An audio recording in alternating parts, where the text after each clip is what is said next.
Good morning, everybody. Got your coffee? I got mine.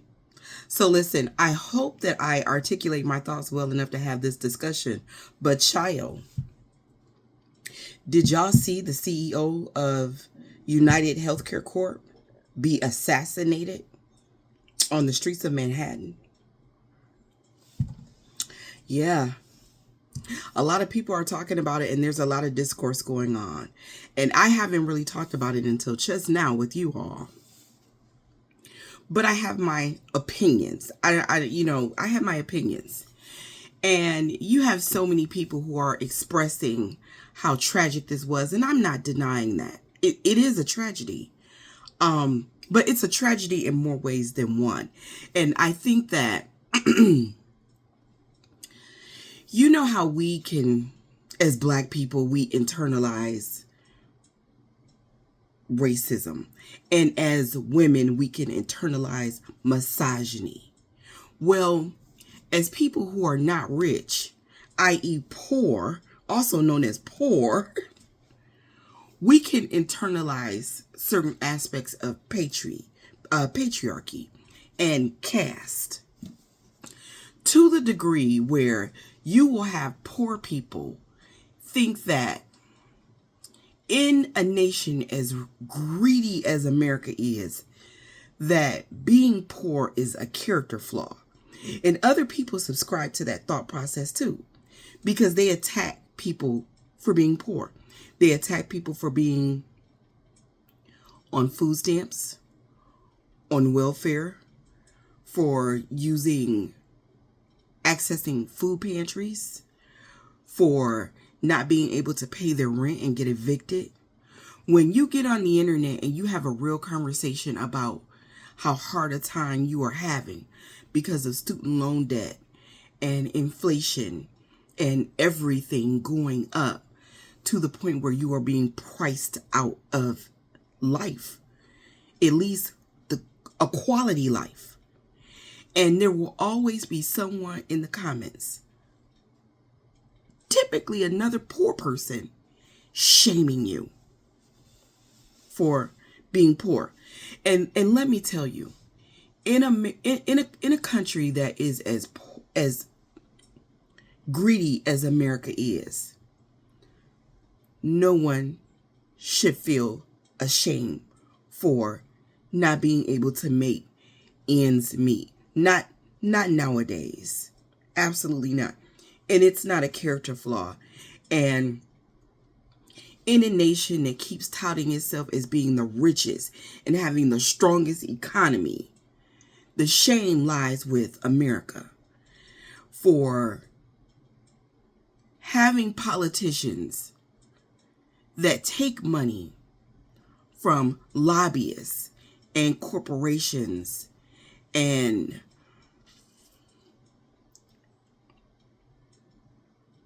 billionaires with special interest to make the lives of Americans more difficult and harder to navigate. Me personally, I can only speak for me, but I feel like every time I turn around this nation, something has gone up and I can just never catch a break. Medications, utilities, insurance, everything. And everything goes up except for our paychecks. Everything. And eventually, paychecks that once allowed us to live quality lives no longer do that, because inflation is rising faster than those paychecks can keep up. And this nation doesn't ensure that its citizens even have a livable minimum wage. Like in other nations, seem to manage it quite fine. Even with something like childcare, it costs so much to just go to work. And they're trying to force people to have baby after baby after baby, babies that you can't afford. And there is more than one way. I say all this to say that there is more than one way to murder someone.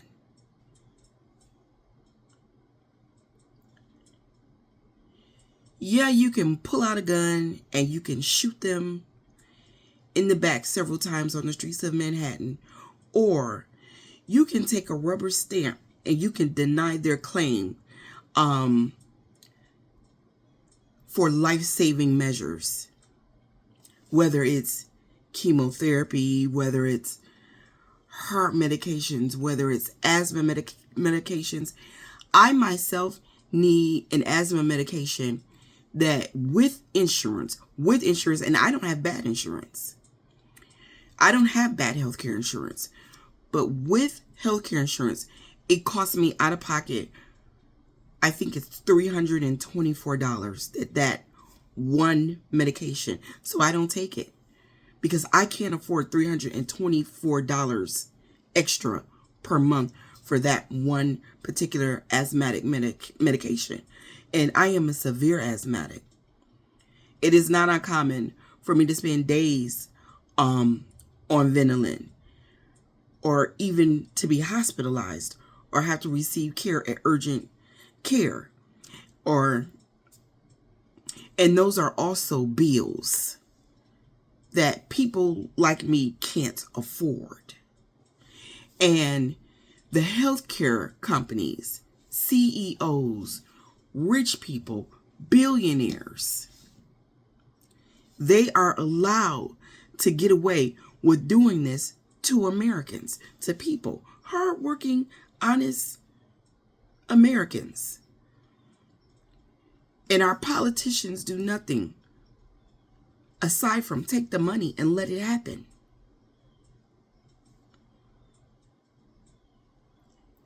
It used to be where this country just wouldn't give quality care to people that looked a certain way.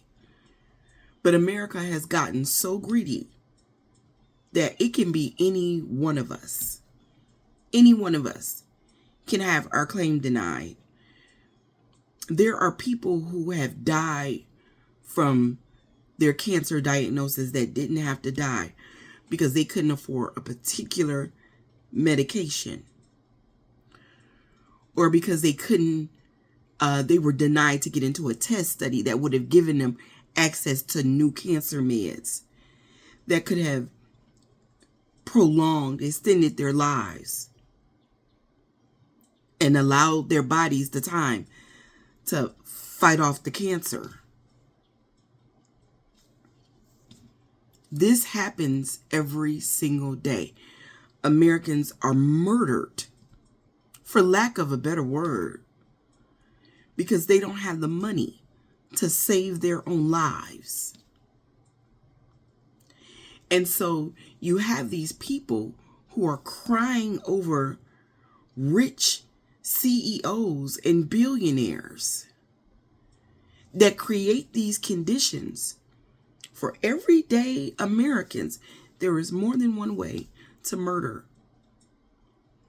And insurance companies have murdered tens of thousands of Americans by just stamping the word denied. A doctor says, this is the treatment plan that I want for my patient. And the insurance company comes back and says, that costs too much. We're not going to cover them. We're not going to cover their transplant surgery. We're not going to cover their breast cancer treatment. We're not going to cover their pancreatic treatment. We're not going to cover their asthma medication. We're not going to cover their diabetes medication. We're not going to cover their insulin. Remember what they were trying to do to insulin? And literally, it only took, literally, insulin only costs a few dollars. I believe that was insulin. A few dollars. And they wanted to make it like $600 or something like that. Only cost a few dollars to produce. Because corporate greed, American greed, it's money over everything. Human lives be damned. It's money over everything. The investors, the CEOs, the corporations, the politicians, they don't care about you and me. It's like George Carlin said, they are all in a big club and we are not in it.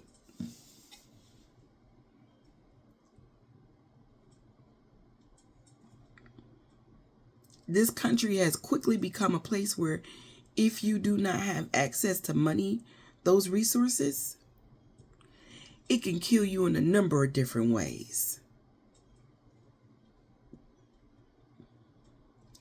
And because so many people have internalized patriarchy, they're crying over this man who was a part of it all. It reminds me of the way so many people reacted to those billionaires that did that very stupid thing and went inside that submersible thing to go tour the Titanic. Imagine imploding yourself when you don't have to, because that's what you want to do with your money. And they said that a ticket to do that was something like $1 million. Think about how you can change lives and conditions and existences with $1 million. I don't know about you, but I know what $1 million would do for me. And the way they went out of their way to go find these people that they knew didn't have a chance, didn't stand a chance of surviving that. The resources that were wasted. The money that taxpayers had to cover to go find these stupid fools that did this stupid, foolish thing. Because they had nothing better to do with their money. And I get it. It's their money. You can do what you want. I read somewhere, though, that there is no ethical way to become a billionaire. There's no ethical way to do it. And I guess one of the greatest examples of that I can think of is Jeff Bezos and Amazon. I don't think he's still in control of the company, but still, at one point he was, and Amazon made him a whole lot of money. And insane. He's not just a billionaire. He's what I call a super billionaire. When you're the kind of billionaire when you got $300 billion in the bank, how the fuck does that happen? When you have Amazon employees working in those conditions, some of whom are living in their cars, and at one point they were floating around employee housing, and that's just another way to make you work and enslave you economically, because now you have to work for your home. And if you want to keep it, you've got to work for Amazon forever. And you got to take whatever it is Amazon pays you. Eventually, we're going to get caught up in that netting, because that's what's next.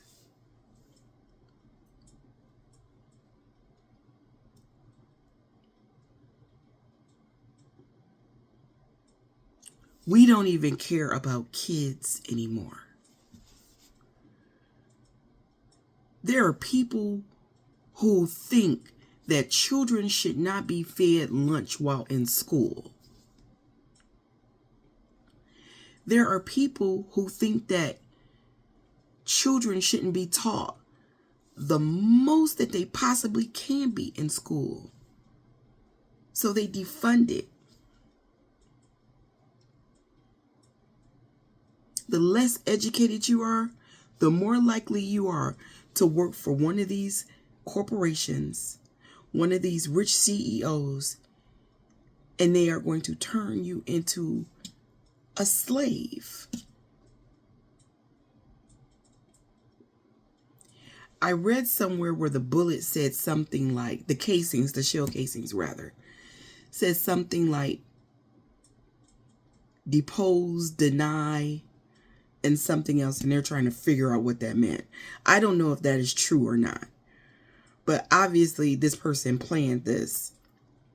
It was an assassination, and people say eat the rich until it's time to eat the rich.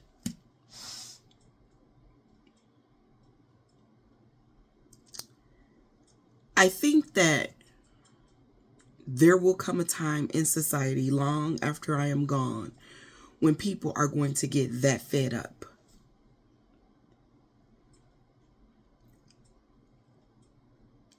Because we cannot have a society where a handful of people at the top are making life hell for everybody at the bottom.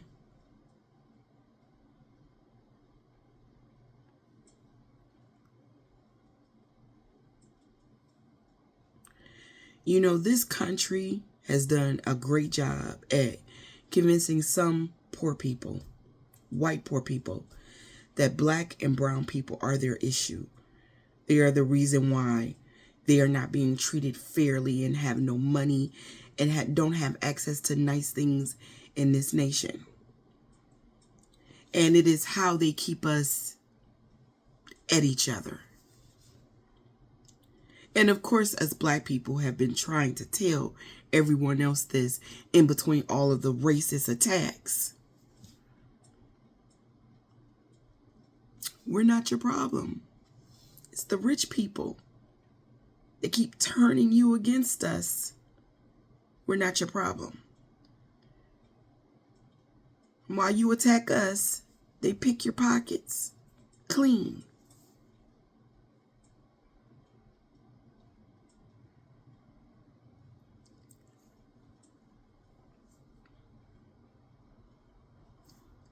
The 1%, the greedy people at the top, American greed, that is the reason why Americans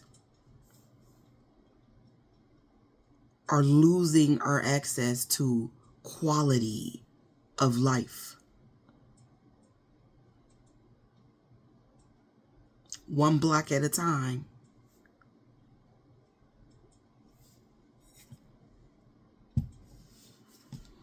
There is more than one way to murder people. And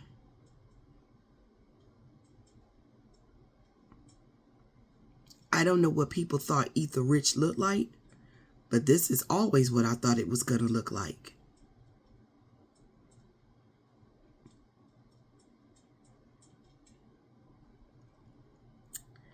And maybe I shouldn't say this, but I would much rather the target be someone like Brian Thompson than a schoolroom full of children.